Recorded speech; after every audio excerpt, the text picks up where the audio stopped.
바닥의 복음 두 번째 시간입니다. 논리는 존재를 가로막는다라는 제목으로 하나님 말씀 증거하겠습니다. 하나님 앞에 이유 없는 고난을 당했던 욥의 인생을 살피고 있습니다. 지난주에 욥의 첫 번째 시간이었는데 이 세상에는 내가 죄를 지어서 또 내가 심은 것 때문에 당하는 고난이 있지만 욥기의 주제라고 말씀을 드렸죠. 하나님의 이 세계 속에서는 이유 없이 또 사람이 이유를 알 수 없는 고난을 당하는 경우가 있다. 그것이 바로 욥의 고난이었다 말씀을 드렸습니다. 이유가 없어 보이지만 하나님께서는 욥의 삶을 통해서 드러내시고자 하는 한 가지 이유가 있었다 말씀드렸습니다. 그것이 하나님의 영광이었습니다. 사단이 이야기를 하죠. 어찌 욥이 까닭 없이 하나님을 경외하리이까. 사람들은 다 이유가 있고 얻는 것이 있기 때문에 하나님 사랑하는 것이지 하나님이 그거 다 거두어 가시면 하나님 사랑할 사람 없을 것입니다. 하나님의 영광은 그런 것이 아니다. 하나님을 보는 순간 하나님을 사랑하게 되고 하나님을 사모하는 그 마음 자체가 사람 안에 생기는 것, 그것이 사람이 누릴 수 있는 가장 큰 행복이다 말씀을 드렸습니다. 오늘 이제 두 번째 시간인데 욥의 세 친구가 찾아오면서 욥이 고난당했다는 말을 듣고 욥을 위로하러 오게 됩니다. 그러면서 이렇게 여러 가지 위로와 조언들을 해주는데 핵심적인 내용은 무엇이냐? 욥이 고난당한 이유를 설명해 주기 시작을 한다는 것입니다. 그 핵심적인 논리가 있는데 인과응보입니다. 네가 지난번에 잘못한 것이 있으니까 그런 거다. 그리고 예전에 잘 나갔던 이유는 시차적으로 늦게 왔기 때문이다. 옛날에 잘못한 것이 지금 이제 고난을 당하는 것이기 때문에 결국은 네가 잘못한 것에 대한 죄를 받고 있는 것이다. 이 이야기를 하면서 오늘 긴 이야기가 14장까지 펼쳐지는데 욥기 저자가 이 긴 이야기를 통해서 우리에게 보여주고자 하는 핵심 키워드를 알아야 되는데 그것이 오늘 논리입니다. 논리가 하나님을 막을 수 있다는 거예요. 이 세 친구가 다가왔을 때 어떤 논리를 통해서 이 욥이 하나님 앞에 나아가지 못하게 막았고 우리의 삶에도 우리가 고난당했을 때 스스로 잘못 말하고 또 주변에서 듣는 이야기를 잘못 적용하면 우리가 하나님께서 주시려고 했던 은혜를 놓칠 수 있다는 것입니다. 논리의 한계가 무엇인가 오늘 살피는 시간 갖도록 하겠습니다. 세 가지로 나눠서 살피겠습니다. 첫째로 살필 것은 논리의 한계입니다. 세 친구가 욥이 고난당했다고 말하니까 위로하러 와줍니다. 2장 11절 한번 보십시오. 그때에 욥의 친구 세 사람이 이 모든 재앙이 그에게 내렸다 함을 듣고 각각 자기 지역에서부터 이르렀으니 곧 대만 사람 엘리바스와 수아 사람 빌닷과 나아마 사람 소발이라. 그들이 욥을 위문하고 위로하려 하여 서로 약속하고 오더니 계속 옆에서 이렇게 힘들어하니까 옆에 있어준 것입니다. 근데 옆에 계속 오래 있으면 우리가 병간호할 때도 마찬가지지만 생각을 오래 하지 않습니까? 어쩌다가 얘가 이 일을 당하게 된 것인가? 무슨 말을 해줄까? 계속해서 고민을 하다가 자기가 가진 모든 지식을 동원해서 욥을 돕고 이 고난에서 벗어나게 해주고 싶은 이 말을 해주고 있습니다. 문제는 무엇이냐? 이 세 명의 친구가 자신이 생각하는 논리 안에 하나님을 가두는 바람에 오히려 욥이 하나님 앞에 나아가는 것을 막게 되었다는 것입니다. 뭐라고요? 자신이 생각하는 논리 안에 하나님을 가두게 되는 바람에 오히려 욥이 하나님께 나아가는 것을, 하나님을 누리는 것을 막고 있었다는 것입니다. 그 핵심 구절이 4장 7절인데 네 죄 때문에 그런 거야. 4장 7절 한번 보십시오. 생각하여 보라. 죄 없이 망한 자가 누구인가? 정직한 자의 끊어짐이 어디 있는가? 네가 아픈 건 알겠는데 한번 생각해 봐라. 네가 분명히 죄가 있으니까 하나님께서 그러시겠지. 하나님이 정직하게 행하는 사람 내버려 두시는 거 봤니? 하나님이 죄 없는 사람들 망하게 하시는 거 봤니? 우리 하나님 의로우신 하나님이야. 그러면 너의 행동이 어떻든지 간에 지금 네가 고난을 당하고 있는 것은 네가 언젠가 무언가 네가 모르는 것, 잊어버린 그 죄 때문에 하나님께서 너의 인생에 이렇게 행하시는 것이다. 게다가 이 논리를 강화시켜 나가는데 하나님은 너의 고난에 대해서 그렇게 사사건건 관심 있는 분 아니셔. 우리의 인생을 얼마나 날아갈 존재인데 우리의 인생을 하대하기 시작합니다. 4장 18절 보십시오. 하나님은 그의 종이라도 그대로 믿지 아니하시며 그의 천사라도 미련하다 하시나니 하물며 흙집에 살며 티끌로 털을 삼고 하루살이 앞에서라도 무너질 자이겠느냐. 아침과 저녁 사이에 부스러져 가루가 되며 영원히 사라지되 기억하는 자가 없으리라. 우리의 인생 뭐냐? 가루라는 거예요.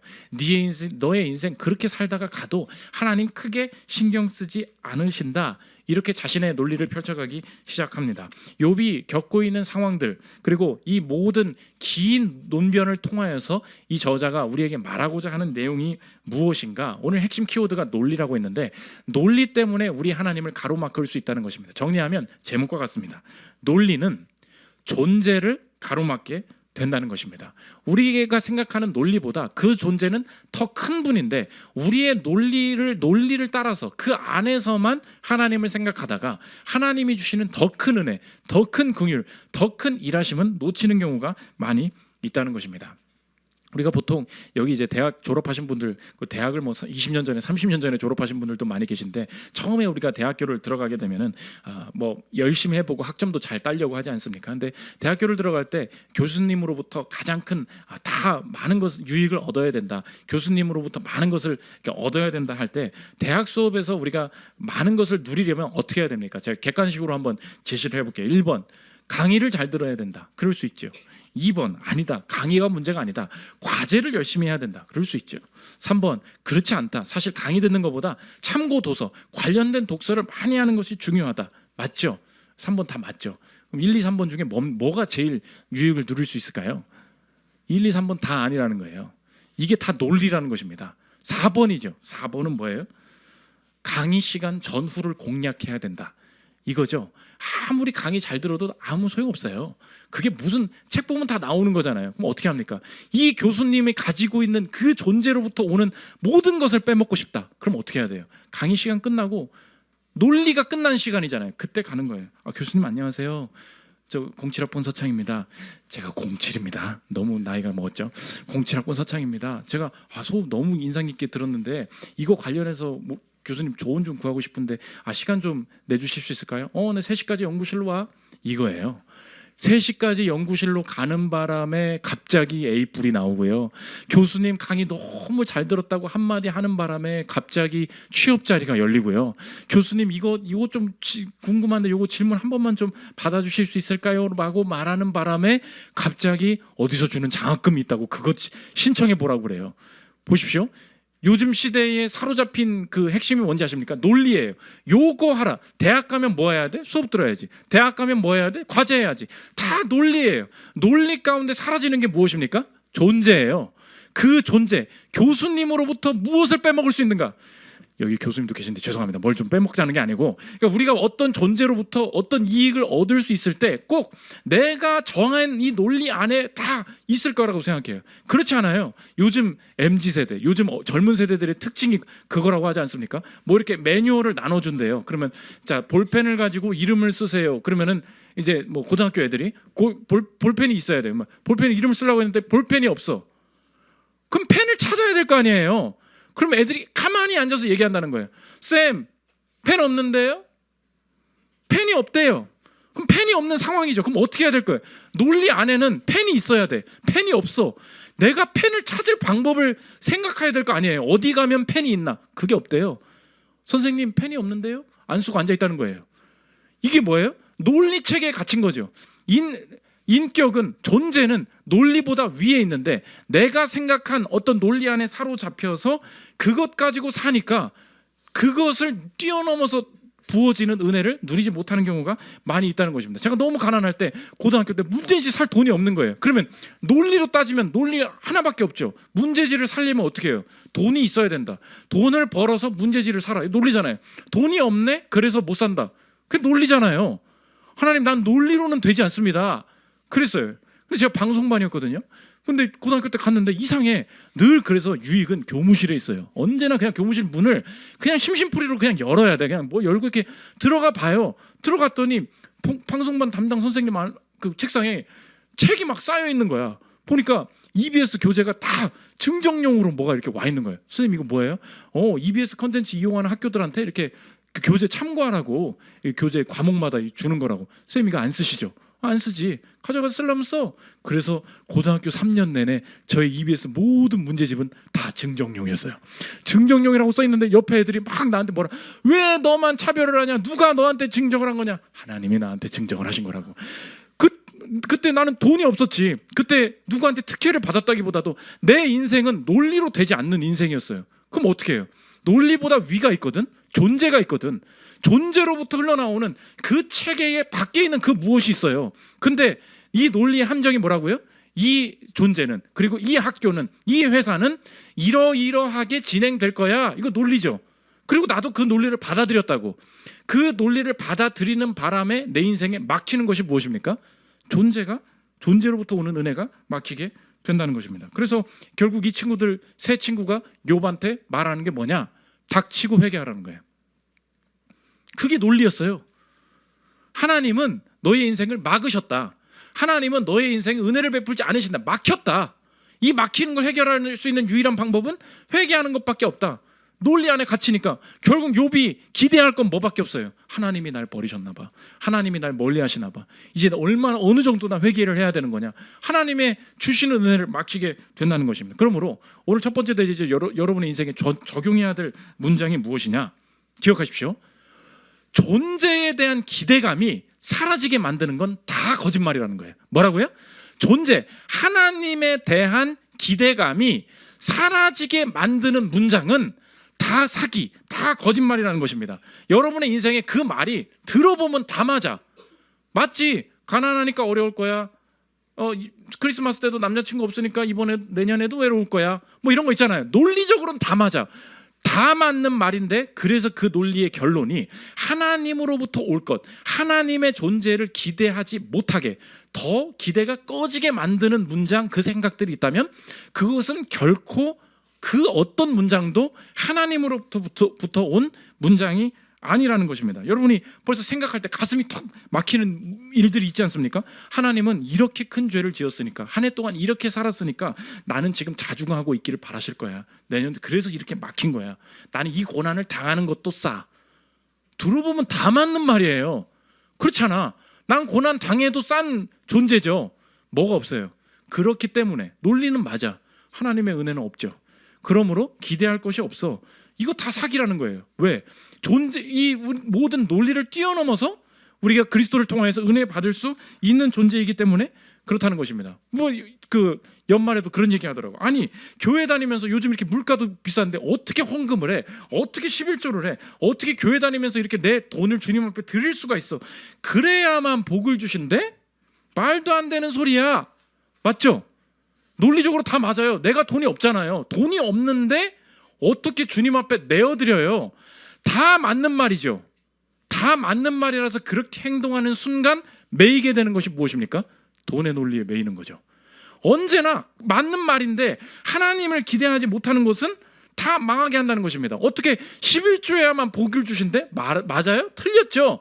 그런 하나님은 저도 안 믿어요. 그런데 한번 생각해 보십시오. 아니, 어떻게 이런 상황에서 이걸 요구하셔? 어떻게 이런 상황이니까 난 어쩔 수 없는 거야. 논리에 빠지는 순간 그 논리 때문에 은혜도 함께 버리게 된다는 것입니다. 그러므로 여러분의 삶에 오늘 연말이나 내년에 나의 학교에 대해서, 내가 만난 선생님에 대해서, 지금 만남에 대해서, 나이에 대해서, 내 부모에 대해서, 내 자녀에 대해서 이 상황 속에 하나님을 기대하지 못하는 논리가 있다면 그것은 다 사기다. 그것은 다 거짓말이다. 논리의 교묘함을 오늘 보여주고 있다는 것입니다. 그래서 이 욥기에서 한 가지 더 보여주고 있는 것이 뭐냐? 친구들이 욥에게 논리를 펼친 게 아니라는 거예요. 우리의 인생에 이 욥기를 읽는 우리 안에 있는 교묘한 논리를 만들어내는데, 논리가 존재를 가로막는다 그랬죠. 우리 인간은 어떤 존재냐? 하나님을 막기 위해 나의 논리를 만들어내는 존재라는 거예요. 친구들이 욥 논리를 말한 게 아니라, 여러분 인생에 생각해 보십시오. 내가 내 논리를 만들어서 하나님이 다가오시는 것을 막아요. 우리 교회 많은 분들 이렇게 계시거든요. 젊었을 때 주님 제가 많이 헌신했습니다. 그러니까 지금은 좀 쉬어도 괜찮은 거 아닌가요? 맞죠? 이거 틀린 말이 어딨어. 젊었을 때 너무 많이 헌신해서 요즘은 좀 쉬고 그냥 대충 살고 있어요. 그럼 여기서 기대하는 것이 무엇입니까? 나는 이 논리를 왜 만들었죠? 하나님을 기대하는 것이 아니라 지금 내년에 있을 내 삶의 편안함, 내 삶의 라이프 스타일을 기대하는 걸로 바뀐 거예요. 그걸 기대하려면 뭐가 필요합니까? 논리가 필요하죠. 내가 많이 헌신했으니까 지금 쉬는 것은 합당하다라는 논리를 만들어야 하나님이 못 오게 되는 거예요. 맞잖아요. 역으로 11조 헌금도 엄청 열심히 해요. 11조도 엄청 열심히 해요. 그런데 하나님, 내가 충분히 헌금하고 있잖아요. 그러니까 다른 부분은 건드리지 마세요. 연말에 아주 아무튼간 내년에 아무튼 우리 집에 다른 일이 생기게 하면 아무튼 알아서 하십시오. 뭐 이런 거 우리 마음에 있죠. 내가 굉장히 열심히 하고 있는 것을 하나 만들어요. 그리고 그 논리를 만들어. 이걸 하고 있으니까 저건 안 해도 돼. 논리적으로 맞다니까요. 이 논리를 만드는 바람에 없어진 게 있죠. 그게 뭐예요? 존재에 대한 기대감이죠. 하나님이 내 인생 가운데 더 개입하시길 바라지 않아요. 더 많은 영광을 주시길 바라지 않아요. 내가 원하는 건 이 정도의 라이프 스타일이에요. 이게 논리의 교묘함이라는 것입니다. 언제나 논리는 존재를 막는다. 그래서 우리 인생에 하나님이 못 다가오시게 만들고 하나님을 기대하지 못하게 만드는 모든 문장들은 다 거짓의 영으로부터 온 것이다. 오늘 논리의 거짓말을 오늘 첫 번째 대지에서 보여주고 있다는 것입니다. 두 번째로 살펴볼 것은 논리와의 투쟁입니다. 그러면 욥이 어떤 대화들을 통해서 친구들이 말하는 논리를 탈출했는가? 논리와 투쟁에서 어떻게 이 논리에서 벗어나서 하나님의 은혜를 누릴 수 있었는가? 두 가지로 질문해 볼 수 있는데, 첫째로 살필 것은 해결이냐 대면이냐 이렇게 물어보면 된다는 것입니다. 이 친구들이 계속해서 말하면서 결론적으로 이야기하는 것이 무엇이냐? 언제나 논리의 결과는 해결이라는 것입니다. 해결하는 법을 알려주겠다. 그만 좀 말해. 이렇게 얘기합니다. 욥기 11장 2절 보십시오. 말이 많으니 어찌 대답이 없으랴. 말이 많은 사람이 어찌 의롭다 함을 얻겠느냐. 욥이 왜 말을 많이 하고 있었습니까? 하나님이 말을 안 하시니까. 그러니까 말을 하면서 찾고 있는 것은 무엇입니까? 존재였죠. 인격이었죠. 그분을 찾고 있었다고. 그분과 대면하기를 원했다고요.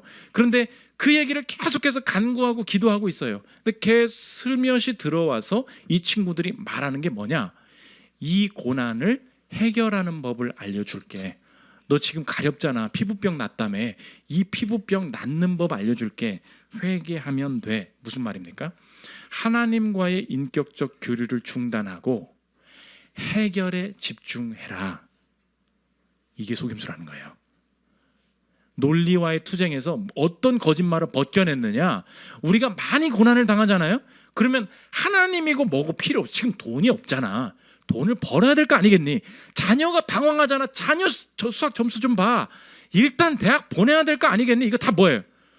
내가 이 문제가 있고 이 문제를 어떻게 해결할 수 있을 것인가? 어디 가면 나을 것인가? 너무 외로워. 결혼은 일단 해야 되는 거 아니겠니? 다 해결을 통해서 간다는 것입니다. 그래서 이론 들고 나와요. 빌다시 말하는데 8장 8절 보십시오. 청하건대 너는 옛시대 사람들에게 물으며 조상들이 터득한 일을 배울지어다. 이론적으로 말해. 야, 요런 때는 요거 먹으면 낫는다더라. 옛날에 조상들이 이렇게 이런 죄를 지었을 때는 이렇게 회개하면 낫는다더라. 그러면 하나님께서 복을 주신다더라. 다 이론적으로 얘기해요. 뭐예요? 이렇게 해라. 그러면 해결될 것이다. 여기에 핵심적으로 결여되어 있는 것이 무엇입니까? 하나님과의 인격적인 만남이죠. 그건 필요 없다는 거예요. 그래서 이 욥의 세 친구들의 말을 어떤 교수님이 요약했는데 들어보십시오. 친구 욥아, 지금은 전능자의 심판과 징계의 때이니 잘잘못을 따지지 말고 신속하게 회개하자. 그러면 내게도 좋은 날이 올 것이다. 잘잘못을 따지지 말자. 이거 무슨 말이에요? 말은 그만해. 너가 지금 그 하나님한테 기도해봐야 무슨 소용이야? 그 얘기예요. 뭐에 집중하라는 거예요? 일단 해결을 해야 될 거 아니야. 없는 게 뭐예요?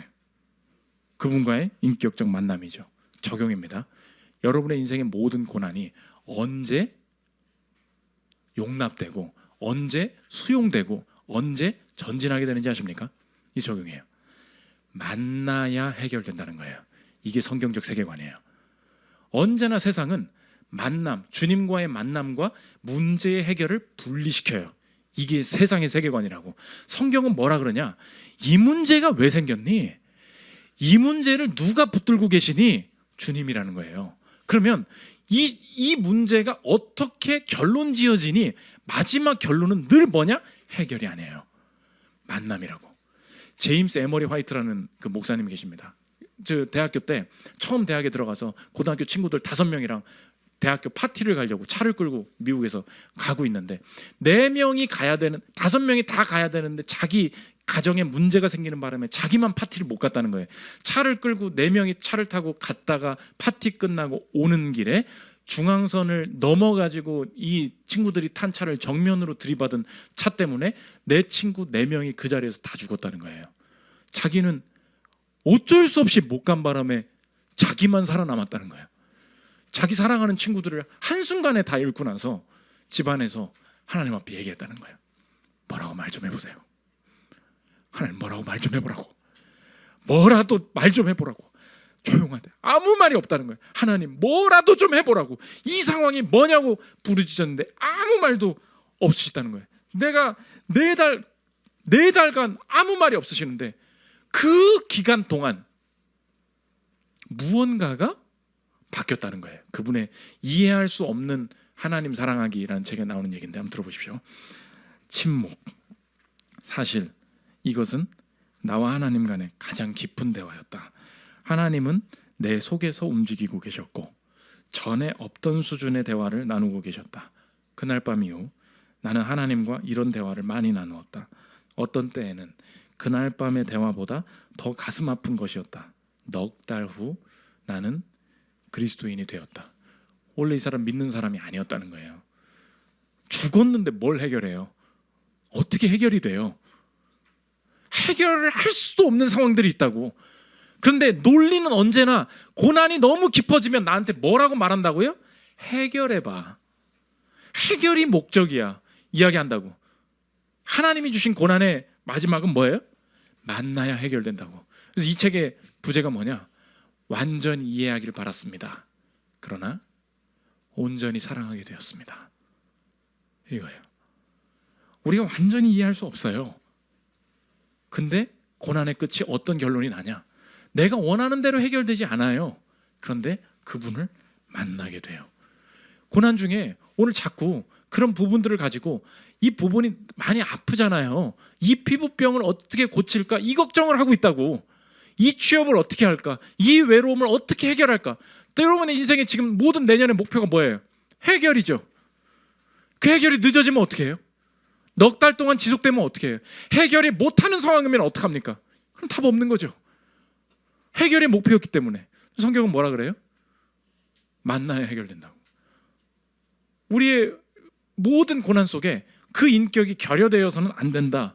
오늘 논리의 투쟁이었죠. 여기서 이거 욥이 끝까지 속지 않고 계속 속된 말로 짓거려요. 계속 말한다고. 그래 회개할게 이르지 않았어요. 왜 욥기가 42장까지 있습니까? 욥이 계속 부르짖었기 때문이에요. 오늘 시편에 얘기했죠. 나의 부르짖음을 들으셨다고. 고난 가운데 스올의 올무 가운데 우리를 둘렀을 때 우리가 포기하지 말아야 될 것이 무엇입니까? 맞아. 그렇게 하면 해결되는 건 맞지. 그런데 그게 해결이 아니야. 나는 주님 만나기를 원해.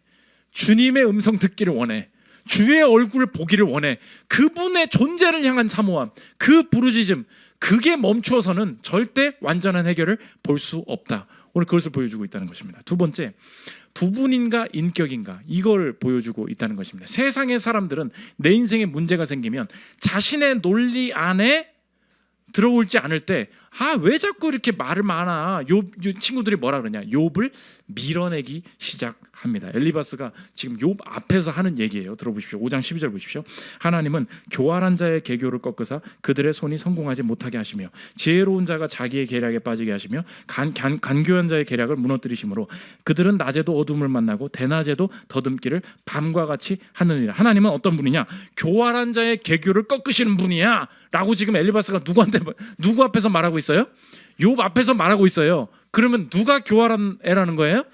욥이 교활한. 여러분 생각해 보십시오. 어떤 목사, 제가 목사잖아요. 어떤 성도님이 나한테 와가지고 목사님, 그러니까 말이야, 기도 안 하는 목사들은 하나님 치시더라고, 이렇게 말하고 갔다고 생각해 보십시오. 나한테 그 말을 했어요. 그럼 뭔 소리예요? 내가 기도 안 한다는 소리죠. 나를 치실 거라는 소리죠. 그 기분 나쁜 거잖아요. 지금 엘리바스가 위로하러 왔어요. 위로하러 왔는데 뭐가 안 맞는 거야. 뭐가 안 맞아요? 너는 왜 내 논리를 안 받냐? 왜 이렇게 자꾸 이상한 소리를 해대냐? 너 이 논리 밖에 나가잖아? 너 하나님 앞에 벌 받을 걸? 교활한 자 하나님 치셔. 지금 이 친구들의 인격 속에서 나타나는 것이 무엇입니까? 자꾸 욥이 이 논리 안으로 들어오지 않으니까 욥이 싫어지는 거죠. 욥을 밀어내게 된다고. 그러니까 이 세상의 모든 시스템, 모든 논리들은 내 부분적인 것이 맞지 않으면 인격을 밀어내요. 이 엘리바스가 이 욥을 밀어냈던 것처럼 엘리바스가 보여주는 게 뭐냐? 하나님도 그와 같다는 거야. 너 봐봐, 그 부분이 잘못했으니까 하나님이 요즘 너를 친밀하게 안 대해주시는 거지. 요 부분이 부족하니까 하나님이 요새 너한테 고난을 주시는 거야. 지금 하나님이 나를 밀어내고 계시다고 생각하게 만들어요. 뭐 때문에? 내 부분적인 요거 때문에. 그래서 이 부분을 어떻게 고치면 될까? 이걸 어떻게 회개를 해야 되지? 어떤 부분이 부족한 거지? 계속해서 느껴지는 게 뭐예요? 하나님과 내가 멀어지고 있다는 거예요. 엘리바스가 욥을 밀어내는 것처럼. 그런데 욥이 포기하지 않았던 게 뭐냐? 나는 죽어도 하나님 앞에서 죽을 거야. 하나님 앞에 계속 나아간다는 것입니다. 13장 13절 보십시오. 너희는 잠잠하고 나를 버려두어 말하게 하라. 무슨 일이 닥치든지 내가 당하리라. 내가 어찌하여 내 살을 내 이로 물고 내 생명을 내 손에 두겠느냐. 그가 나를 죽이시리니 내가 희망이 없노라. 그러나 그의 앞에서 내 행위를 아뢰리라. 욥이 포기하지 않았던 게 무엇입니까? 하나님은 나를 받아주실 거야. 죽어도 그 앞에서 죽을 거야 라고 이야기한 거죠. 오늘 무슨 질문을 던졌습니까? 부분인가 인격인가 물어봤죠. 언제나 세상의 논리는 내 이 부분이 부족하니 하나님이 내 인생을 싫어하실 거라고 믿게 만든다는 거예요. 이런 부분을 잘못했으니 내 인생 자체를 적대하실 거라고 본다고. 인격을 받지 않으실 거라고. 근데 하나님은 어떤 분이시냐? 욥이 뭐래요? 내가 죽더라도 하나님 앞에서 죽는다. 무슨 말이에요? 내 존재 자체를 주님은 받아주실 거야. 그래서 이 멋진 말을 김혜곤 교수님이 욥기 주석에서 이렇게 얘기했어요. 들어보십시오.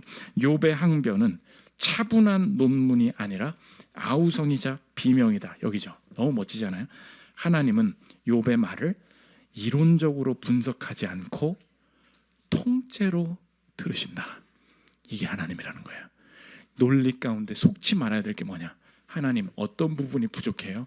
어떤 부분을 더해야 복 주실 거예요? 어떤 부분을 더해야 날 사랑해 주실 거예요? 다 뭐예요? 인격으로 날 밀어내시고 부분에 뭔가 집중해야 된다고 세상은 속여요. 그렇지 않아요. 하나님은 어떤 분이시래요? 이걸 부족해서 이걸 고치라고 하시는 분이 아니에요. 통째로 안으시는 분이라고. 그때 해결돼요. 통째로 내 인생 전체를 안고 계신 분이라고. 그거 깨달을 때 하나님 앞에 담대히 끝까지 나아갈 수 있다는 것입니다. 저희 가정에 아이가 하나였는데 둘이 생기지 않았습니까? 그러니까 제일 이 기구한 운명이 뭐냐면 이 첫째야. 첫째가 자기의 인생의 존재가 이 집의 주인공은 나밖에 없었어요. 내 마음대로 할 수 있는 존재였어. 애가 너무 신기하다. 애가 그러니까 자기밖에 없으니까 너무 처음에는 너무 좋은 거야. 아빠한테 물어보더라. 아빠 이 집을 어떻게 샀어? 그러는 거예요. 아니 엄청 세속적인 애다. 너는 뭐 없어. 사고 파는 얘기를 유치원에서 배우나 그런 게 어떻게 사왔어? 그러길래 저 세속적인 그게 아니에요. 자기가 사서 온다는 것은 사서 어디서 들고 와야 되잖아요. 집이 크잖아. 집을 어떻게 들고 왔냐는 거예요. 그때 내가 다행이다 생각을 했지. 아직 세속성을 아직 갖지 못했구나. 어떻게 집을 들고 왔냐는. 아빠가 어디서 가져왔지. 그래서 했어요. 그랬는데 이제 막 내 인생을 마음대로 놀 때는 아무 인생에 거리낄 게 없는 거야. 근데 존재하지도 않던 애가 와가지고 내 인생 내 것이었는데 자꾸 내 장난감 건드리고 지 맘대로 하겠다고 막 울어 제끼고 막 하니까 자기 인생이 너무 스트레스인가 봐요. 그래서 어느 날 얘가 이렇게 장난감을 가지고 있는데 둘째 애가 와가지고 확 뺏는 거야. 짜증 나잖아. 그래서 한번 확 밀어버린 거지. 근데 꼭 엄마 아빠는 뭐만 봐요? 민 거만 보잖아요. 그래서 애 밀지 말라 그랬지? 내가 그랬죠. 그랬더니 진짜 서러움으로 막 우는 거예요. 얘가 가져갔다는 거예요. 문제는 뭐냐? 그걸로 안 끝나. 둘째도 안 지니까 첫째 뒤통수로 그냥 확 뭣 좀 모르고 그냥 갈기는 거예요. 얘는 두 번 당하는 거잖아. 그러니까 자기 인생은 너무 힘든 거야. 그럼 제가 말하죠. 그래도 동생을 때리는 건 나쁜 거야. 울어. 해결이 안 돼. 나쁜 거 알지. 그거 언제 해결되는지 아십니까? 이리 와. 통째로 안을 때. 거기 무슨 논리가 있어요? 거기 무슨 부분이 있어요? 그래도 동생 때리는 건 안 되는 거야? 이거 말해도 먹히질 않아요. 내 인생에 지금 뭐 어디까지 안아줘야 돼요? 아니에요. 주님은 어떤 분이시래요? 통째로 안으신다. 내 인생에 언제 큰 힘을 얻는지 아십니까? 언제 위로 담대함이 생기는지 아십니까? 하나님 이거 도대체 어떻게 할까요? 하나님 이거 뭐라고 어떻게 하라고 하시는 거예요? 이거 어디로 가야 될지 모르겠어요. 어떻게 해야 이걸 해결해 주실까? 막 이런 얘기를 막 해요. 그러다가 어느 순간 기도 중에 예배 중에 찬양하는 중에 주님이 내 안에 말씀해 주신 뭐라고 하시냐? 그걸 이렇게 해봐라 그러지 않으세요. 주님은 통째로 안 하신다. 내가 너 알고 있어. 내가 너 완전히 붙잡고 있다. 내가 너의 가정 완전히 통제하고 있어. 절대로 놓지 않을 거야. 이 모든 상황이 내가 다 알고 있어. 주님께서 주시는 통째로 안으시는 그 확신 얻을 때 부분적으로 해결 안 된 거 되게 많이 있거든요. 근데 통째로 담대함으로 바뀌어요. 그거예요. 오늘 엘리바스는 뭐라 그랬어요? 네가 부분적 왜 이 논리를 안 해? 여기 안 들어오면 너 하나님 싫어하실걸? 인격을 밀어내잖아요. 부분이냐 인격이냐. 부분적으로 못하니까, 부분적으로 뭐가 잘못됐으니까 하나님이 내 인생이나 이 회사의 커리어나 내 인생의 모든 과정 중에 하나님이 내 인생을 놓고 계시다는 생각 드시는 분 계십니까? 오늘 우리가 경험해야 될 게 뭐예요? 하나님은 욥의 이야기를 부분적으로 듣지 않으신다. 통째로 안으신다. 우리 인생을 전체로 끌어안으시는 그분 만날 때 내 인생에 담대한 확신이 생길 수 있다는 것입니다. 마지막 세 번째, 논리의 창조입니다. 이들이 말했던 논리는 인과응보라 그랬죠. 죄가 없는데 고난이 있을 리가 없다. 새로운 논리를 창조하신 분이 계시다는 것입니다. 그 예수님이시죠. 예수님이 오셔서 새로운 세계를 열어주신 그 논리는 무엇입니까? 죄 없는 자가 고난받는데 그 고난을 통해 새로운 선한 일이 열릴 수 있다. 히브리서 4장 15절 보십시오. 우리에게 있는 대제사장은 우리의 연약함을 동정하지 못하실 리가 아니요 모든 일에 우리와 똑같이 시험을 받으신 이로되 죄는 없으시니라. 죄가 없었는데 고난을 받게 되는 일, 그런 세계가 있다. 그분이 이 논리, 이 새로운 세계를 만드신 이유가 무엇입니까? 합당히 고난당해야 될 우리가 고난받지 않게 하시기 위하여. 그게 유일한 이유였어요. 그분은 고난당하실 이유가 없으신 분이에요. 왜 고난당하셨습니까? 그 이유는 우리밖에 없다고. 우리는 합당한 형벌, 합당한 처벌을 받아야 될 이유가 있는 존재였다고. 그런데 이유가 있는 존재에게 그 합당한 처벌이 오지 않게 하시기 위해서, 은혜를 받아야 될 이유가 없는 존재에게 완전한 영생의 복을 상속하시기 위해서, 이유 없는 존재에게 영생을 주시기 위해서 이유 없는 고난을 당하신 주님이 나의 주님이시고, 이런 세계, 이유 없는 고난을 당해야 되는 세계를 열어주신 이유가 나에게 유익 주시기 위함을 내가 안다면 주님 안에서 내 인생의 고난도 이제 다시 해석하게 하기를 원합니다. 세상에서는 그 어떤 방식으로 해석을 해도 내 자녀와 내 이 인생에 당하는 고난들을 합당하게 다 설명할 수 없기 때문에 내 인생에 열정이 생기질 않았었습니다.